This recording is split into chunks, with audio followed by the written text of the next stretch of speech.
Welcome to Learning Radius. Welcome to Learning Radius Current Affairs 2020-21. In this video, we'll be discussing environment ecology and we'll be discussing the 10 topics.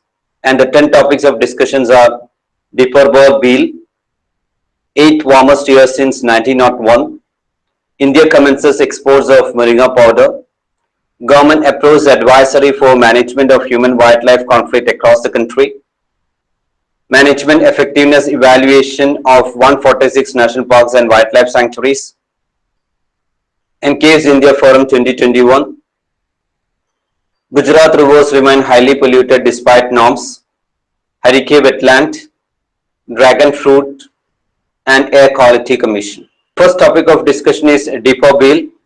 The Kamrup Metropolitan District Administration has prohibited community fishing at Depot Bill, a wetland on the southwestern edge of Guwahati and Assam's only Ramsar site. So, Assam's only Ramsar site. So, Depot Bill as such is in discussion at wetland on the southwestern edge of Guwahati and Assam's only Ramsar site. The order was necessary to prevent fishing, excavation and construction in and around the wetland that has been shrinking over the years. So, that's the discussion about. So, the Kamrup Metropolitan District Administration has prohibited community fishing at Depot Bill, a wetland on the southwestern edge of Guwahati and Assam's only Ramsar site. So, Depot Bill was designated a Ramsar site in 2002 for sustaining a range of aquatic life forms besides 219 species of birds.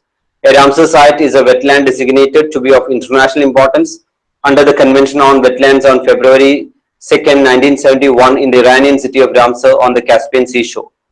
So in detail in my earlier video, I explained what is Ramsar Convention is about, what is the significance of Ramsar Convention, and it is a 50th year, so you should have a clear understanding about the fundamentals of Ramsar Convention and Ramsar sites. At the same time, in news, Depot Bill as such is in discussion. Again, the fundamentals of Depot Bill should be there in your mind. According to hydrological experts, the area of the wetland was about 6,000 hectares in the late 1980s. Satellite imagery has revealed that its area has shrunk by at least 35% since 1991. Depot Bill officially has an area of 4,014 hectares or 15.5 square miles. Assam had 3,513 wetlands and a majority of them had water with low turbidity. Next discussion is 8th warmest year since 1901. The year 2020 was the 8th warmest since 1901, but it was substantially lower than the highest warming observed in 2016, the India Meteorological Department. The past 2 decades, 2001 to 2010, 2011 to 2020, were also the warmest decade on record with anomalies of 0.23 degrees Celsius and 0.34 degrees Celsius respectively, indicating the overall rising temperature. So the year 2020 was the 8th warmest since 1901, but it was substantially lower than the highest warming observed in 2016, the India Meteorological Department. That's a discussion. 12 out of the 15 warmest years since 1901 were during the past 15 years between 2006 and 2020 according to IMD data. The country's average annual mean temperature during 1901 to 2020 showed an increased trend of 0.62 degrees Celsius by 100 years, with significant increasing trend in maximum temperature and relatively lower increasing trend in minimum temperature. So that's a discussion about, and the long period average and all I explained in the earlier video. At the same time, the fundamentals related to the recent finding you can read from the material provided on the website. Now, India commences exports of Moringa powder. India has commenced exports of Moringa powder, keeping in mind the rising global demand because of its nutritional property.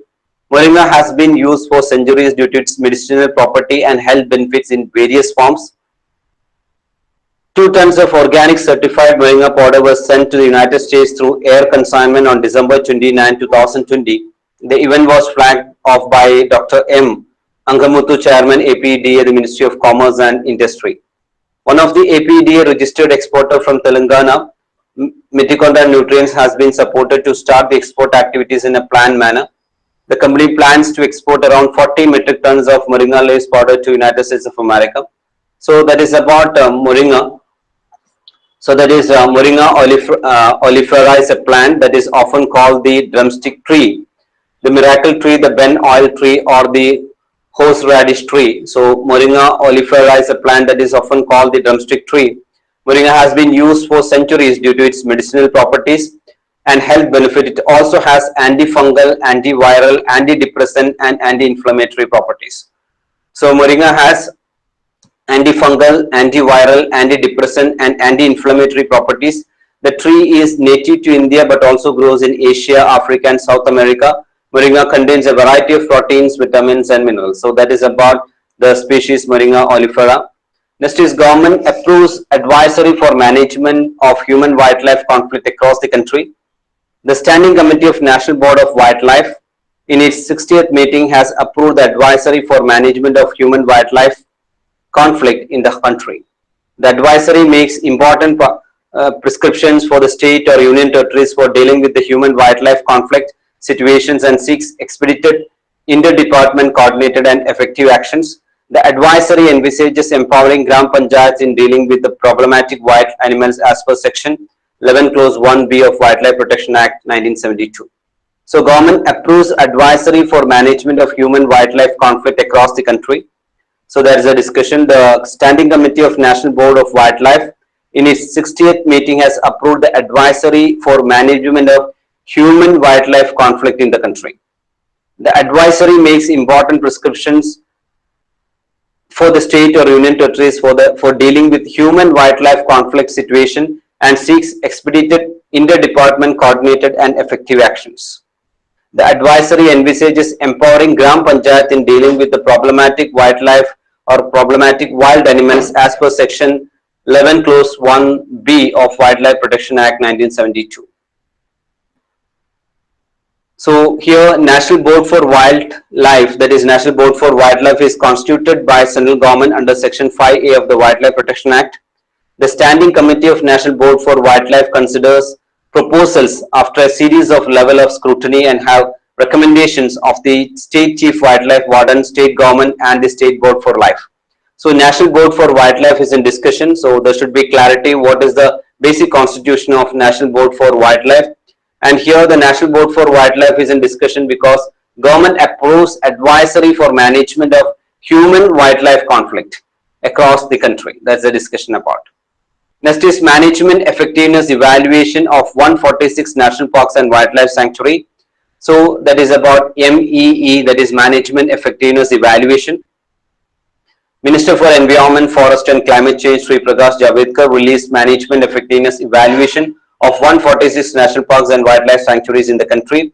At present, India has a network of 903 protected areas in the country, covering about 5% of the total geographic area of the country. So that is about the management effectiveness evaluation. Has achieved a thriving biodiversity, 70% of the global tiger population, 70% of Asiatic lions and more than 60% of leopard population in India.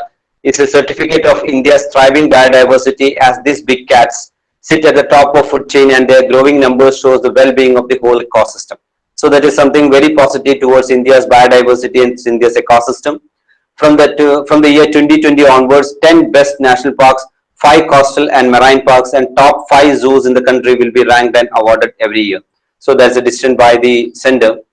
And management effectiveness evaluation, MEE, of protected areas has emerged as a key tool for PA managers and is increasingly being used, that is protected area managers, and is increasingly used by governments and international bodies to understand the strengths and weakness of the protected area management system.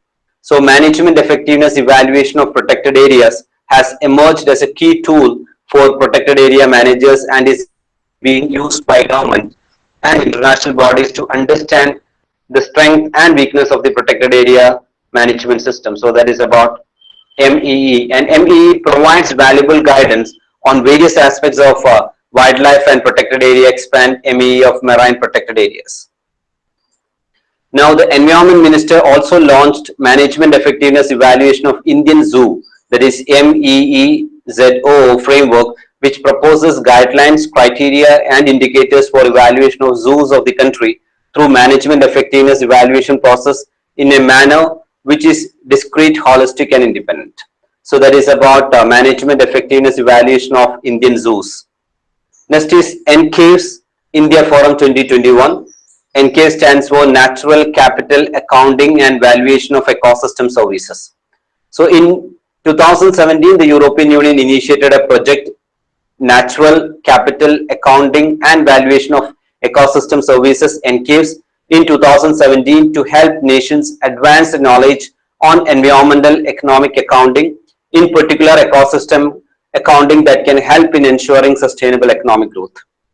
NCAVS project is being implemented in 5 countries: India, Brazil, China, Mexico and South Africa by United Nations Statistics Division, United Nations Environment Program and the Secretariat of the Convention of Biological Diversity.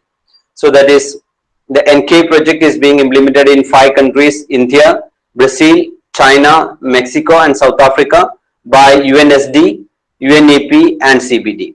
So in 2017, the European Union initiated a project, Natural Capital Accounting and Valuation of Ecosystem Services in 2017 to help nations advance the knowledge on environmental economic accounting, in particular ecosystem accounting that can help in ensuring sustainable economic growth. The Ministry of Statistics and Program Implementation has taken up several initiatives under NK project during the past 3 years. So there is a discussion about, with a view to disseminate the activities taken up by the ministry under the project and to highlight the uses to which natural capital account can be put, especially in the areas of decision making and policy analysis. The ministry is conducting NCAVS India Forum in collaboration with United Nations Statistics Division, European Union and UN Environment. Next discussion is about Gujarat rivers remain highly polluted despite norms. According to data from the Ministry of Environment and Forest, the Sabarmati is among the most polluted river in the country. The unchecked flow of untreated industrial effluent into rivers in Gujarat has led to increasing pollution in the Sabarmati, Mahisagar, Narmada, Vishwamitri and Bhadra. Gujarat ranks 4th among the top 5 states with highly polluted rivers, which as many as 20 rivers in the critically polluted category. So all these rivers as such is in news, so there should be clarity regarding the fundamentals of this particular rivers, especially Sabarmati, Mahisagar, Narmada, Vishwamitri and Bhadra. A thick froth of Mahisagar along a stretch of several kilometers raised serious concern, prompting the Gujarat Pollution Control Board to constitute a high-level committee to study the rising level of pollution in the river. As per the official parameters, if the chemical oxygen demand, which indicate organic pollutant load, is higher than 250 mg per liter, then it should not be released into the river. Most of the Gujarat rivers where the effluent are dumped into the COD level in the range of 700 to 1000 milligram per liter, while dissolved oxygen level in a perennial rivers like Mahisagar should be in the range of 6 to 8 milligram per liter. It is actually below 2.9 milligram per liter. So here the most important point is all these rivers as such is in discussion. At the same time, what is chemical oxygen demand? UPSC asked question related to the same in earlier prelims also. What is chemical oxygen demand and what is the maximum level of the chemical oxygen demand? So as per the official parameters, if the chemical oxygen demand, which indicates organic pollutant load, is higher than 250 milligram per liter, then it should not be released into the river. So that's a discussion about COD. Next is Harike wetland. Winter migratory water birds using the Central Asian flyway have started making a beeline to Punjab Harike wetland, offering a delight for bird lovers. Number of certain species have been falling over the years.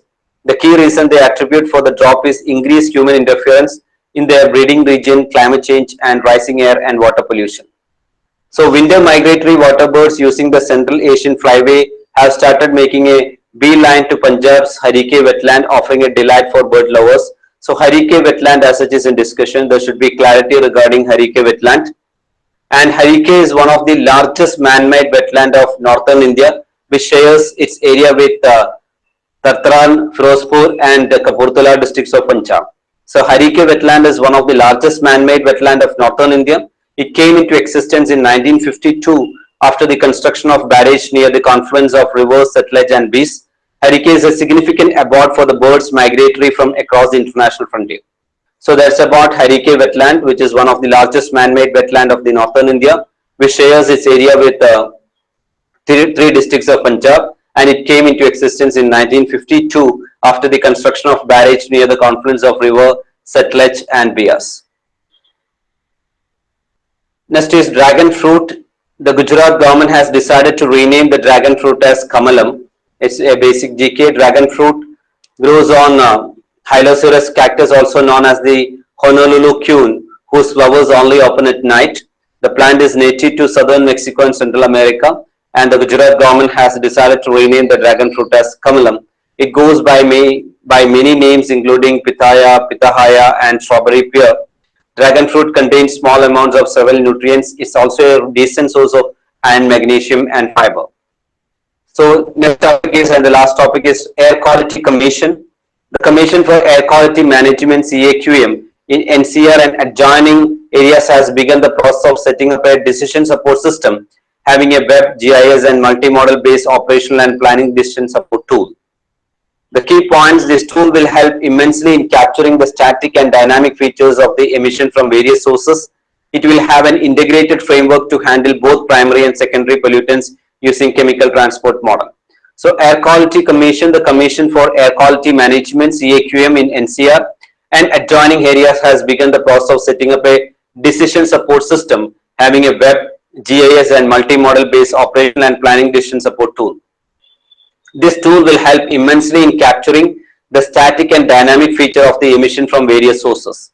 It will have an integrated framework to handle both primary and secondary pollutant using chemical transport model.